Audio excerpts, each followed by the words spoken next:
PCB board মানে Pakistan cricket board আজকে জানিয়ে দিয়েছে যদি পাকিস্তান আর ইন্ডিয়ার ম্যাচ বয়কট না করতে চায় তাহলে বাংলাদেশকে টি-20 ওয়ার্ল্ড কাপে ফিরিয়ে আনতে হবে, নয়তো ইন্ডিয়া আর পাকিস্তানের যে ম্যাচটা হবে সেটা হবে না। আর দ্বিতীয় কথা হচ্ছে পাকিস্তানকে সম্পূর্ণ সম্মান দিতে হবে, তাহলে তারা ইন্ডিয়া পাকিস্তানের ম্যাচটা খেলবে। যদি তা না হয় তাহলে ইন্ডিয়া পাকিস্তানের ম্যাচ খেলবে না, এমনকি সেটা বয়কট করা হবে।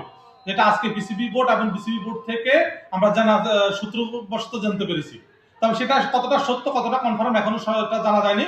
তবে হ্যাঁ, গণমাধ্যম এবং নিউজ রিপোর্টে এটা জানা যাচ্ছে যে বাংলাদেশ যদি টি-20 ওয়ার্ল্ড কাপে খেলতে যায় তাহলে তাহলে ইন্ডিয়া পাকিস্তানের ম্যাচ হবে। আর যদি এটা হয় তাহলে বাংলাদেশের জন্য অনেক উপকার হবে, বাংলাদেশের জন্য অনেক ভালো হবে আমার যেটাটুকু মনে হয়। তাহলে বাংলাদেশ আবার টি-20 ওয়ার্ল্ড কাপ যেতে পারবে এবং বাংলাদেশ সেখানে খেলতে পারবে, অংশগ্রহণ করতে পারবে। তবে এটা কতটুকু সত্য আর কতটুকু হয় সেটা এখনো কোনো কনফার্ম নিউজ আসেনি। এটা একটা মাত্র সূত্র মাত্র জানা, ব্যাস এতটুকুই। তো যদি ভিডিওটা ভালো লাগে বেশি বেশি শেয়ার করে দেবেন, লাইক কমেন্ট সাবস্ক্রাইব করে দিয়ে যাবেন। ধন্যবাদ।